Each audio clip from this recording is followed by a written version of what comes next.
Hey guys, it's Brittany and today's video is brought to you by Wiggins Hair. They sent me 4 bundles of hair, 2 20-inch bundles, 2 22-inch bundles, and a 20-inch closure in the Brazilian straight. And I'm going to be dyeing all of this hair a reddish color. And these are all the materials that I'm going to be using to dye this hair. I'm just going to give you guys like a quick look at what all the materials are, but I'll have them specifically listed below in the description box just in case you don't get everything that I have on the screen. So the first thing I'm going to do is I'm going to take some of the Quick Blue powder bleach, and I'm just eyeballing the mixture until it gets turns into kind of a paste. And I'm mixing the powder bleach with 40 volume developer, and I'm just going to be mixing that up. And I didn't have enough volume developer, so I just added a little bit more. So after I get the consistency that I want, I'm just going to go ahead and start to paint that bleach all over the bundles. I'm going to paint the front of it, comb it through with a paddle brush, and then I'm going to flip it over and do the same thing. Now, I started with the 20-inch bundle, but in hindsight, I probably should have started with the closure just so I could get it lighter, because I did the closure after I did the first 20-inch bundle. And then at the end I had to, well, off camera, I had to go back in and bleach the closure a second time to get it lighter. So I'm just showing you guys that I am combing the bleach through and painting the bleach mixture onto the hair. Now, after about 45 minutes, I'm going to wash out the bleach. Don't go any longer than that, or you're just gonna have your hair super fried.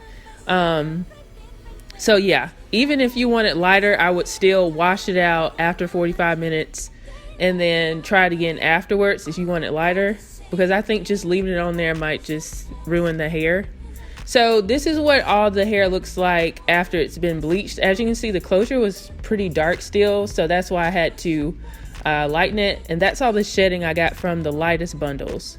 So I got a lot of shit. And this is all the hair after it's been air dried, and you can see the variations of colors with it. So now I'm taking my Garnier Nutrisse in the color R3, which is light intense Auburn, and that's what I'm going to have on the closure and both of the 2 20-inch bundles. So I'm just taking the contents out of the box and mixing it together in that little bottle that comes with it. And I'm taking foil and I'm folding it in half, and I'm going to be putting that on the roots of the wig, of the closure, so I can protect that from getting any dye on it, because I still wanted dark roots with this unit so I can make it look more natural when blending and everything. So I'm just painting on the dye, and then I get another section and do the same thing.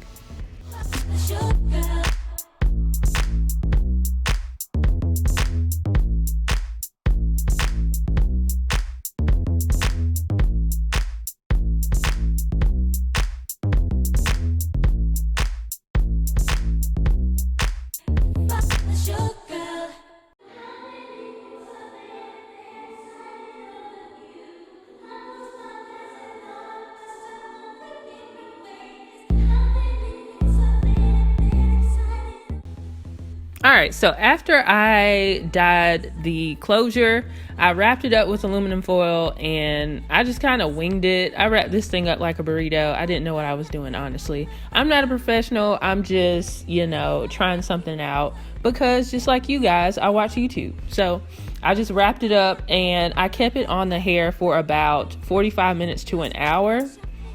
And then I went on to the other bundles. This was the 20-inch bundle. So I just put the dye on the hair. I painted it, or just spread it out with the little paintbrush thing. And then I combed it through, flipped it on the other side, and did the same thing.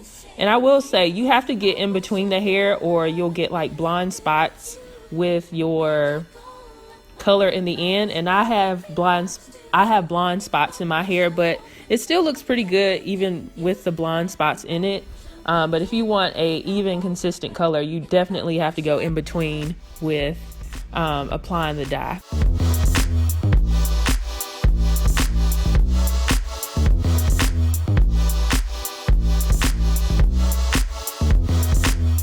And now for the last bundles, the 222-inch bundles, I am going to use the Garnier Nutrisse R2 dye. Now this is slightly darker than the R3, the medium intense Auburn color, and I wanted something darker at the bottom. So the two longer bundles didn't process as long, so they're already a little bit darker than the shorter bundles. So I did the same thing with these two bundles, just painted the color on, combed it through, flipped it over, did the same thing, and I let those process for about 45 minutes to an hour as well. And I let the hair air dry overnight, and then I made the wig using the hot glue gun method, and this is what it turned out like. I think the color is very beautiful. It's not perfect because I'm not a professional, but I still think it turned out really nice. And so I put mousse at the top. I still have some hump action with this wig when I'm wearing it, so I actually have it turned inside out on my mannequin head as we speak right now, like after I recorded this video. So I put some heat protectant on the hair before I started to flat iron the wig, and it flat ironed very nicely, and this is what it looks like in the end, and I am pretty proud.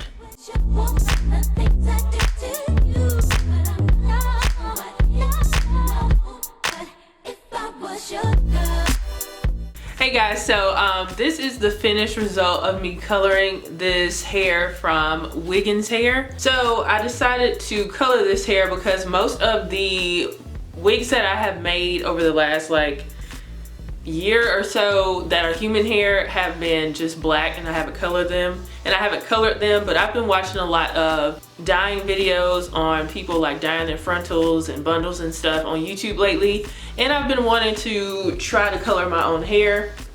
And I have successfully colored a wig maybe like 3 years ago, 2 years ago, but then when I dyed some hair this summer, it didn't lift because I wasn't doing it right, so that was a fail. So I've been watching more videos on how to dye wigs, and I think this one came out nice. I wanted more of like a, maybe a more subtle like auburn color, but I really like how this color came out. It's a really nice red color, and then at the bottom it is more of a auburn kind of burgundy color, but the top is more of a warm red.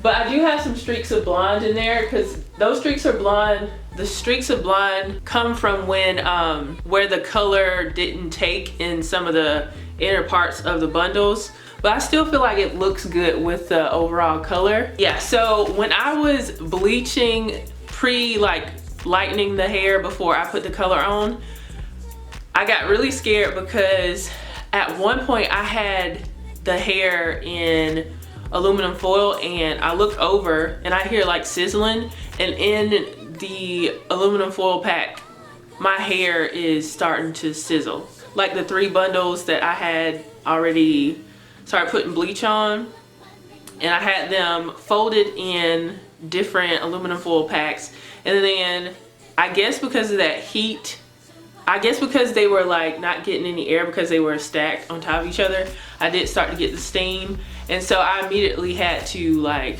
wash the bleach out. And but the ones that did process the longest obviously got the lighter color. I would suggest to stagger like when you wash out your stuff instead of washing everything out at one time, because the stuff that you've already dyed and bleach or whatever has been processing longer, so you definitely have to keep that in mind so you don't mess up your hair. But even though I did all that bleaching and stuff to it, it still turned out really well, and it looks pretty healthy to me. Yeah, so overall this was a lot to do actually.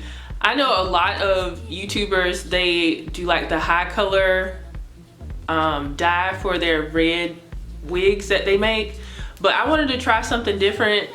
I just thought it would be cheaper, so I went with the Garnier Fructis color. I chose 2 colors to get some kind of dimensionality or depth with the color instead of just one color, and I do like how it turned out. But I will say having to pre-bleach your stuff is annoying, so if you can cut out that step and just go straight into mixing your color with developer and then putting it on the hair and getting your color, I would go that route. But this still turned out very pretty and I'm proud of how it turned out. I did get a ton of shedding, especially the bundles that were dyed the lightest or bleached the lightest, which I think is normal. So, and then when I make this wig using the hot glue gun method, and if you want to know how to do that, I'll put my video on how to do that on the info card for you guys, so check that out. I used the hot glue gun method and I did cut my wefts as I was making it, so I did get more shedding because of that.